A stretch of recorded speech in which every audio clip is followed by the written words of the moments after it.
8ನೇ ಪಾಠ ಜೀವಿಗಳು ಹೇಗೆ ಸಂತಾನೋತ್ಪತ್ತಿ ನಡೆಸ್ತವೆ ಅಂತಕ್ಕಂಥ ಪಠ್ಯದ ಒಳಗಿನ ಮತ್ತು ಅಭ್ಯಾಸ ಪ್ರಶ್ನೆಗಳಿಗೆ ಉತ್ತರಗಳನ್ನು ತಂದಿದ್ದೀನಿ. ಹಿಂದಿನ ಪಾಠ ವಿಡಿಯೋ ನೋಡದೇ ಇದ್ದರೆ ವಿಡಿಯೋದ ಡಿಸ್ಕ್ರಿಪ್ಷನ್ ಬಾಕ್ಸ್ನಲ್ಲಿ SSLC ವಿಜ್ಞಾನ ಪ್ರಶ್ನೋತ್ತರ ಅಂತಲೇ ಒಂದು ಪ್ಲೇಲಿಸ್ಟ್ ಲಿಂಕ್ ಇದೆ, ಅದನ್ನು ಒತ್ತಿ ನೋಡ್ಬೋದು.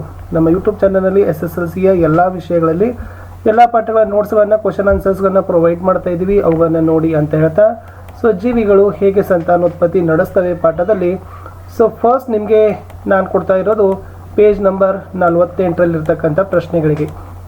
ಅಲ್ಲಿ ಮೊದಲ ಪ್ರಶ್ನೆ ಇತ್ತು, ಸಂತಾನೋತ್ಪತ್ತಿ ಪ್ರಕ್ರಿಯೆಯಲ್ಲಿ DNA ಸ್ವಪ್ರತೀಕರಣವು ಹೆಚ್ಚು ಅತ್ಯಗತ್ಯ ಹಾಗೂ ಮಹತ್ವದಿಂದ ಕೂಡಿದೆ ಏಕೆ ಅಂತಕ್ಕಂಥದ್ದು ಪ್ರಶ್ನೆ ಇತ್ತು.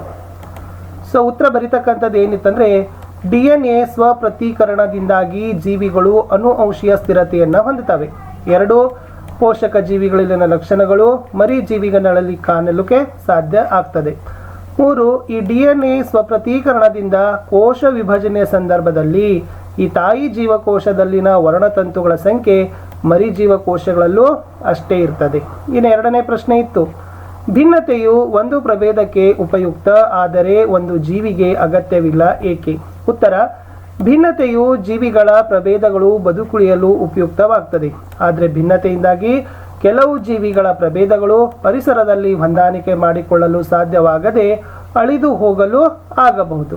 ಇನ್ನು ಪುಟ ಸಂಖ್ಯೆ 53ಕ್ಕೆ ಬರೋಣ. 53ದಲ್ಲಿ ಒಂದು ಪ್ರಶ್ನೆ ಇತ್ತು, ದ್ವಿವಿದಳನ ಬಹುವಿದಳನಕ್ಕಿಂತ ಹೇಗೆ ಭಿನ್ನವಾಗಿದೆ? ಇಲ್ಲಿ ನೀವು ದ್ವಿವಿದಳನ ಮತ್ತು ಬಹುವಿದಳನದ ನಡುವಿನ ಏನು ಮಾಡಬೇಕಾಗಿತ್ತು ಅಂದರೆ ವ್ಯತ್ಯಾಸವನ್ನು ಬರೀಬೇಕಾಗಿತ್ತು. ಈ ಥರ ಕೋಷ್ಟಕವನ್ನು ಹಾಕಿ ಫಸ್ಟ್ ದ್ವಿವಿದಳನದಲ್ಲಿ ಬರಿಬೇಕು, ಏಕಕೋಶ ಜೀವಿಗಳು ಒಂದೇ ಬಾರಿಗೆ 2 ಜೀವಕೋಶಗಳಾಗಿ ವಿಭಜನೆ ಹೊಂದುತ್ತದೆ.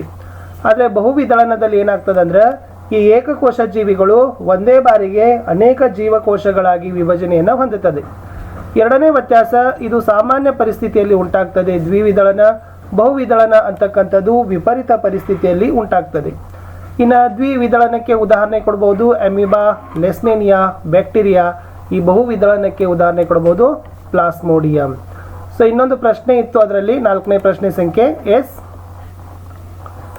ಒಂದು ವೇಳೆ ಬೀಜಕಗಳ ಮೂಲಕ ಒಂದು ಜೀವಿಯು ಸಂತಾನೋತ್ಪತ್ತಿ ನಡೆಸಿದರೆ ಅದಕ್ಕಾಗುವ ಪ್ರಯೋಜನವೇನು ಅಂತಕ್ಕಂಥ ಒಂದು ಪ್ರಶ್ನೆ ಇತ್ತು. ಉತ್ತರದಲ್ಲಿ ಬರೀಬೇಕು, ಬೀಜಕಗಳ ಉತ್ಪಾದನೆಯಿಂದ ಜೀವಿಯ ಸಂತತಿ ಹೆಚ್ಚಾಗ್ತದೆ. 2ನೇದು, ಈ ಬೀಜಕಗಳ ಸುತ್ತ ದಪ್ಪನಾದ ಹೊದಿಕೆ ಇರೋದ್ರಿಂದ ಅನುಕೂಲಕರ ಸ್ಥಿತಿ ದೊರೆಯುವವರೆಗೆ ಬೀಜಕಗಳು ಸುರಕ್ಷಿತವಾಗಿ ಇರ್ತದೆ. ನೆಕ್ಸ್ಟ್, ಗಾಳಿಯ ಮೂಲಕ ಬಹುದೂರ ಪ್ರದೇಶಕ್ಕೆ ಚಲಿಸೋದ್ರಿಂದ ಹೆಚ್ಚಿನ ಪ್ರದೇಶಗಳಲ್ಲಿ ಸಂತತಿ ಏನಾಗ್ತದಪ್ಪ ಅಂದ್ರೆ ಮುಂದುವರಿತದೆ ಅಂತಕ್ಕಂಥದ್ದಿತ್ತು. ಇದಕ್ಕೆ ಉದಾಹರಣೆಗಳನ್ನು ಕೊಡಬಹುದು. ಬ್ರೆಡ್ ಮೌಲ್ಟ್ ಅಂತಕ್ಕಂಥದ್ದು ಇದಕ್ಕಿರ್ತಕ್ಕಂಥ ಒಂದು ಉತ್ತಮವಾದ ಉದಾಹರಣೆ. ಪ್ರಶ್ನೆ ಇದಕ್ಕೆ ಹೋಗೋಣ. ಹೆಚ್ಚು ಸಂಕೀರ್ಣ ಜೀವಿಗಳು ಪುನರುತ್ಪಾದನೆಯ ಮೂಲಕ ಹೊಸ ಜೀವಿಗಳನ್ನು ಏಕೆ ಸೃಷ್ಟಿಸಲಾರವು ಎಂಬುದಕ್ಕೆ ನೀವು ಕಾರಣಗಳನ್ನು ಯೋಚಿಸುವಿರಾ ಅಂತ ಇದೆ. ಉತ್ತರ, ಈ ಸಂಕೀರ್ಣವಾದ ಜೀವಿಗಳ ದೇಹವು ಹೆಚ್ಚು ಭಿನ್ನತೆಯಿಂದ ಕೂಡಿದ್ದು ಈ ಭಿನ್ನ ಲಕ್ಷಣಗಳನ್ನು ಪುನರುತ್ಪಾದನೆಯಿಂದ ಪಡೀಲಿಕ್ಕೆ ಸಾಧ್ಯ ಇಲ್ಲ. ಈ ಪುನರುತ್ಪಾದನೆ ಹೊಂದತಕ್ಕಂಥ ಕಾಯಜ ಕೋಶಗಳು ಒಂದೇ ಬಗೆಯದಾಗಿರ್ತದೆ. ಈ ಕಾರಣಗಳಿಂದ ಈ ಸಂಕೀರ್ಣ ಜೀವಿಗಳು ಪುನರುತ್ಪಾದನೆಯಿಂದ ಹೊಸ ಜೀವಿಗಳು ಸೃಷ್ಟಿಸಲಿಕ್ಕೆ ಬರೋದಿಲ್ಲ ಅಂತಕ್ಕಂಥದ್ದು ಇತ್ತು. 6ನೇ ಪ್ರಶ್ನೆ, ಕೆಲವು ವಿಧದ ಸಸ್ಯಗಳನ್ನು ಬೆಳೆಸಲು ಕಾಯಜ ಸಂತಾನೋತ್ಪತ್ತಿ ಏಕೆ ರೂಢಿಯಲ್ಲಿದೆ ಅಂತ ಕೇಳಿದ್ದಾರೆ. ಉತ್ತರ, ಈ ಕಾಯಜ ಸಂತಾನೋತ್ಪತ್ತಿಯಿಂದ ಪಡೆದ ಸಸ್ಯಗಳು ಸಾಮಾನ್ಯವಾಗಿ ವೇಗವಾಗಿ ಬೆಳೀತವೆ. 2 ಇವುಗಳು ಬೇಗ ಫಲವನ್ನು ನೀಡ್ತವೆ ಮತ್ತು ಇವುಗಳ ಜೀವಿತಾವಧಿ ಕಡಿಮೆ. 3 ಉತ್ಪತ್ತಿಯಾದ ಎಲ್ಲ ಸಸ್ಯಗಳು ಆನುವಂಶಿಕವಾಗಿ ಪೋಷಕ ಸಸ್ಯವನ್ನು ಅವುಗಳ ಎಲ್ಲ ಲಕ್ಷಣಗಳೊಂದಿಗೆ ಹೋಲ್ತವೆ. ನೆಕ್ಸ್ಟ್, ಸಾಮಾನ್ಯವಾಗಿ ಗುಲಾಬಿ, ಕಬ್ಬು, ಬಾಳೆ ಸಸ್ಯಗಳನ್ನು ಈ ವಿಧಾನದಿಂದ ಹೆಚ್ಚು ಬೆಳೀತಾರೆ. ಮುಂದಿನ ಪ್ರಶ್ನೆ, ಸಂತಾನೋತ್ಪತ್ತಿ ಪ್ರಕ್ರಿಯೆಯಲ್ಲಿ DNA ಸ್ವಪ್ರತೀಕರಣವು ಏಕೆ ಒಂದು ಅತ್ಯಗತ್ಯ ಭಾಗವಾಗಿದೆ? ಉತ್ತರ, ಈ DNA ಸ್ವಪ್ರತೀಕರಣದಿಂದಾಗಿ ಜೀವಿಗಳು ಆನುವಂಶೀಯ ಸ್ಥಿರತೆಯನ್ನು ಹೊಂದುತ್ತವೆ. ಎಸ್, ಪೋಷಕ ಜೀವಿಗಳಲ್ಲಿನ ಲಕ್ಷಣಗಳು ಮರಿ ಜೀವಿಗಳಲ್ಲಿ ಕಾಣ್ತವೆ. DNA ಸ್ವಪ್ರತೀಕರಣದಿಂದ ಕೋಶ ವಿಭಜನೆ ಸಂದರ್ಭದಲ್ಲಿ ಈ ತಾಯಿ ಜೀವಕೋಶದಲ್ಲಿನ ವರ್ಣತಂತುಗಳ ಸಂಖ್ಯೆ ಮರಿ ಜೀವಕೋಶಗಳಲ್ಲೂ ಇರ್ತದೆ. ಇದರಿಂದ ಭಿನ್ನತೆಗಳು ಉಂಟಾಗಿ ಹೊಸ ಪ್ರಭೇದ ಸೃಷ್ಟಿಗೂ ಕೂಡ ಕಾರಣವಾಗ್ತದೆ. ಇನ್ನು 62ನೇ ಪೇಜ್ಗೆ ಬರೋಣ. ಅಲ್ಲಿ ಪ್ರಶ್ನೆ ಇತ್ತು, ಪರಾಗಸ್ಪರ್ಶ ಕ್ರಿಯೆ ನಿಷೇಚನಗಿಂತ ಹೇಗೆ ಭಿನ್ನವಾಗಿದೆ? ಇಲ್ಲಿ ಪರಾಗಸ್ಪರ್ಶ ಅಂದರೆ ಹೂವಿನ ಕೇಸರಗಳಲ್ಲಿನ ಪರಾಗರೇಣುಗಳು ಶಲಾಕಾಗ್ರಕ್ಕೆ ವರ್ಗಾವಣೆಗೊಳ್ಳುವ ಪ್ರಕ್ರಿಯೆ. ನಿಷೇಚನ ಅಂದ್ರೆ ಗಂಡು ಮತ್ತು ಹೆಣ್ಣು ಲಿಂಗಾಣುಗಳು ಸಂಯೋಗವಾಗುವ ಕ್ರಿಯೆ. ಪ್ರಶ್ನೆ 9, ವೀರ್ಯಕೋಶಿಕೆ ಮತ್ತು ಪ್ರೋಸ್ಟೇಟ್ ಗ್ರಂಥಿಗಳ ಕಾರ್ಯವೇನು? ಇಲ್ಲಿ ವೀರ್ಯಕೋಶಿಕೆಯ ವೀರ್ಯಾಣು ಕೋಶಗಳಿಗೆ ಪೋಷಣೆಯನ್ನು ಒದಗಿಸುತ್ತದೆ. ಪ್ರೋಸ್ಟೇಟ್ ಗ್ರಂಥಿ ವೀರ್ಯಾಣು ಕೋಶಗಳ ಸಾಗಾಣಿಕೆಗೆ ಅವಶ್ಯಕವಾದ ದ್ರವ ವಸ್ತುವನ್ನು ಕೊಡುತ್ತದೆ. ಇನ್ನು 10ನೇ ಪ್ರಶ್ನೆ, ಪ್ರೌಢಾವಸ್ಥೆಯ ಸಮಯದಲ್ಲಿ ಹುಡುಗಿಯರಲ್ಲಿ ಕಂಡುಬರುವ ಬದಲಾವಣೆಗಳು ಏನು? ಇಲ್ಲಿ ಮಾಸಿಕ ಋತುಚಕ್ರ ಪ್ರಾರಂಭವಾಗ್ತದೆ. ಸ್ತನಗಳ ಗಾತ್ರ ದೊಡ್ಡದಾಗಲಿಕ್ಕೆ ಪ್ರಾರಂಭ. ಸ್ತನಾಗ್ರದ ತೊಟ್ಟುಗಳು ದಟ್ಟವಾದ ಬಣ್ಣ ಹೊಂದುತ್ತವೆ. ಸೊಂಟದ ಗಾತ್ರ ಹೆಚ್ಚಾಗ್ತದೆ. ವಿರುದ್ಧ ಲಿಂಗಿಗಳ ನಡುವೆ ಆಕರ್ಷಣೆ ಹೆಚ್ಚಾಗ್ತದೆ. ಪ್ರಶ್ನೆ 11, ತಾಯಿಯ ದೇಹದೊಳಗೆ ಭ್ರೂಣವು ಪೋಷಣೆಯನ್ನು ಹೇಗೆ ಪಡೆದುಕೊಳ್ಳುತ್ತದೆ? ವಿಶೇಷ ಅಂಗಾಂಶವಾದ ಜರಾಯುವಿನ ಅಂದರೆ ಕರಳು ಬಳ್ಳಿ ಮೂಲಕ ತಾಯಿಯ ದೇಹದ ಒಳಗೆ ಪೋಷಣೆಯನ್ನು ಏನಾಗ್ತದಪ್ಪ ಅಂತಂದ್ರೆ ಪಡಿತಿದೆ. ಪ್ರಶ್ನೆ 12, ಒಬ್ಬ ಮಹಿಳೆಯು ಕಾಪರ್ ಟೀಯನ್ನು ಬಳಸ್ತಿದ್ರೆ ಅದು ಲೈಂಗಿಕ ಸಂಪರ್ಕದ ಮೂಲಕ ಹರಡುವ ರೋಗಗಳಿಂದ ಅವಳನ್ನು ರಕ್ಷಿಸಲು ನೆರವಾಗುತ್ತದೆಯೇ? ಉತ್ತರ, ಕಾಪರ್ ಟೀ ಗರ್ಭ ನಿರೋಧಕವಾಗಿ ಕಾರ್ಯನಿರ್ವಹಿಸುತ್ತದೆ ಹೊರತು ಲೈಂಗಿಕ ಸಂಪರ್ಕದ ಮೂಲಕ ಹರಡೋ ರೋಗಗಳನ್ನು ರಕ್ಷಿಸಲಿಕ್ಕೆ ನೆರವಾಗೋದಿಲ್ಲ. ಇನ್ನು ಅಭ್ಯಾಸ ಪ್ರಶ್ನೆಗಳಲ್ಲಿ ಮೊದಲ ಪ್ರಶ್ನೆ, ಮಗ್ಗುವಿಕೆಯ ಮೂಲಕ ಲೈಂಗಿಕ ಸಂತಾನೋತ್ಪತ್ತಿ ನಡೆಸುವ ಜೀವಿ ಕೇಳಿದ್ದಾರೆ. ಸರಿಯಾದ ಉತ್ತರ ಈಸ್ಟ್. ಈ ಕೆಳಗಿನವುಗಳಲ್ಲಿ ಯಾವುದು ಮನುಷ್ಯರಲ್ಲಿ ಹೆಚ್ಚು ಸಂತಾನೋತ್ಪತ್ತಿಯಾದ ಭಾಗವಾಗಿಲ್ಲ ಕೇಳಿದ್ದಾರೆ. ಉತ್ತರ ವೀರ್ಯನಾಳ. ಮೂರನೇ ಪ್ರಶ್ನೆ, ಪರಾಗಕೋಶವು ಈ ಕೆಳಗಿನವುಗಳನ್ನು ಹೊಂದಿದೆ ಅಂತ ಕೇಳಿದ್ದಾರೆ. ಉತ್ತರ ಪರಾಗರೇಣುಗಳು. ನಾಲ್ಕನೇ ಪ್ರಶ್ನೆ, ಲೈಂಗಿಕ ಸಂತಾನೋತ್ಪತ್ತಿಗಿಂತ ಲೈಂಗಿಕ ಭೇದಗಳ ಉಳಿವಿಕೆಯನ್ನು ಖಚಿತಪಡಿಸಿಕೊಳ್ಳಿಕ್ಕೆ ಲೈಂಗಿಕ ಸಂತಾನೋತ್ಪತ್ತಿ ಕಾರಣ ಆಗ್ತದೆ.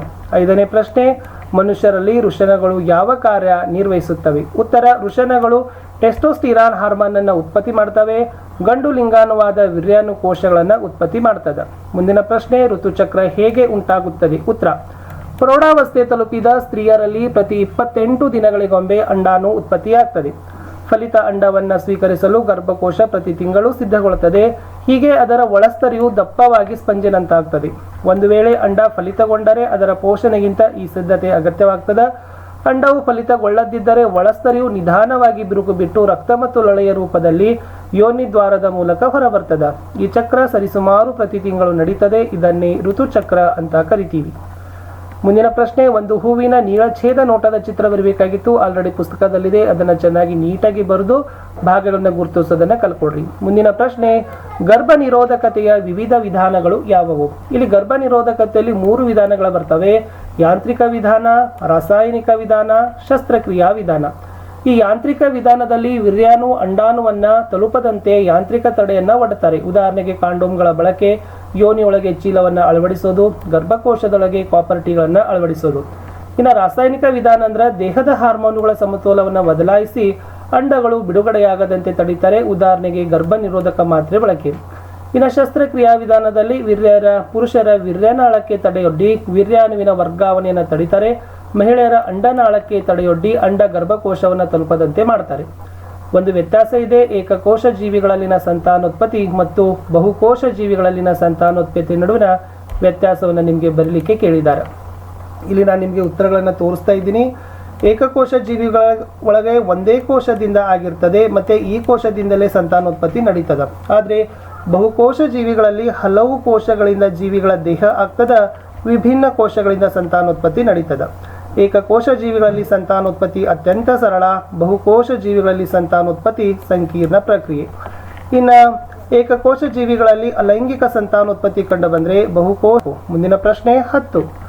ಎಸ್ ಪ್ರಭೇದಗಳ ಜೀವಿ ಸಮುದಾಯಗಳಿಗೆ ಸ್ಥಿರತೆಯನ್ನು ಒದಗಿಸಲು ಸಂತಾನೋತ್ಪತ್ತಿಯು ಹೇಗೆ ಸಹಾಯಕವಾಗಿದೆ? ಉತ್ತರ, ಈ ಲೈಂಗಿಕ ಸಂತಾನೋತ್ಪತ್ತಿಯಲ್ಲಿ ಎರಡೂ ಜೀವಿಗಳ ಭಿನ್ನತೆಗಳನ್ನು ಒಟ್ಟುಗೂಡಿಸುವುದರಿಂದ ರೂಪಾಂತರಗಳ ಹೊಸ ಸಂಯೋಜನೆಯನ್ನು ಉಂಟಾಗ್ತದೆ. ಲೈಂಗಿಕ ಸಂತಾನೋತ್ಪತ್ತಿಯಲ್ಲಿ DNA ಅಣುವಿನ ವಂಶವಾಹಿಗಳ ಜೊತೆಗೂಡುವಿಕೆಯಿಂದಾಗಿ ಭಿನ್ನತೆಗಳು ಉಂಟಾಗ್ತವೆ. ಈ DNA ಅಣುವಿನ ಸ್ವಪ್ರತೀಕರಣದಿಂದ ಅನುವಂಶೀಯ ಸ್ಥಿರತೆ ಉಂಟಾಗ್ತದೆ. ಲಾಸ್ಟ್ ಕ್ವಶನ್, ಗರ್ಭ ನಿರೋಧಕ ವಿಧಾನವನ್ನು ಅಳವಡಿಸಿಕೊಳ್ಳಲು ಇರಬಹುದಾದ ಕಾರಣಗಳೇನು? ಉತ್ತರ, ಲೈಂಗಿಕ ಆರೋಗ್ಯ ಕಾಪಾಡಿಕೊಳ್ಳಲು, ಮಕ್ಕಳನ್ನು ಹೊಂದದಂತೆ ಇರಲು, ಗರ್ಭಧಾರಣೆ ತಡೆಯಲು, HIV ಅಂತಹ ಲೈಂಗಿಕ ಸಂಬಂಧಿ ರೋಗಗಳನ್ನು ತಡೆಯಲು. ಇಷ್ಟಿತ್ತು ಸ್ನೇಹಿತರೆ 10ನೇ ತರಗತಿಯ 8ನೇ ಪಾಠ ಜೀವಿಗಳು ಹೇಗೆ ಸಂತಾನೋತ್ಪತ್ತಿ ನಡೆಸ್ತವೆ ಅಂತಕ್ಕಂಥ ಪಾಠದ ಪಠ್ಯದ ಒಳಗಿನ ಮತ್ತು ಪಠ್ಯಾಂಶದ ಕಡೆಗೆ ಇರ್ತಕ್ಕಂಥ ಅಭ್ಯಾಸ ಪ್ರಶ್ನೆಗಳು. ವಿಡಿಯೋನ ಲೈಕ್, ಶೇರ್ ಹಾಗೂ ಸಬ್ಸ್ಕ್ರೈಬ್ ಮಾಡಲಿಕ್ಕೆ ಮರೆಯದಿರಿ.